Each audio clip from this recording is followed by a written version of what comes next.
বাবা টাকা দাও তো। হুম হুম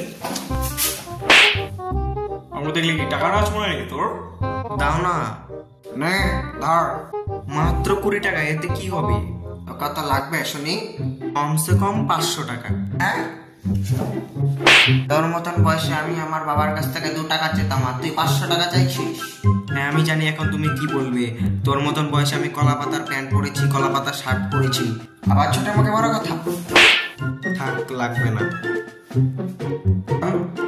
নে, হ্যাপি নিউ ইয়ার। কি বাবা, সত্যি দিচ্ছ? হ্যাপি নিউ ইয়ার বাবা, হ্যাপি নিউ ইয়ার। পার্টটা তোমাদের বেশি ভালো লেগেছে, যদি ভালো লেগে থাকে অবশ্যই লাইক, কমেন্ট অ্যান্ড শেয়ার করে দেবে, আর সাবস্ক্রাইব করতে একদম ভুলবে না।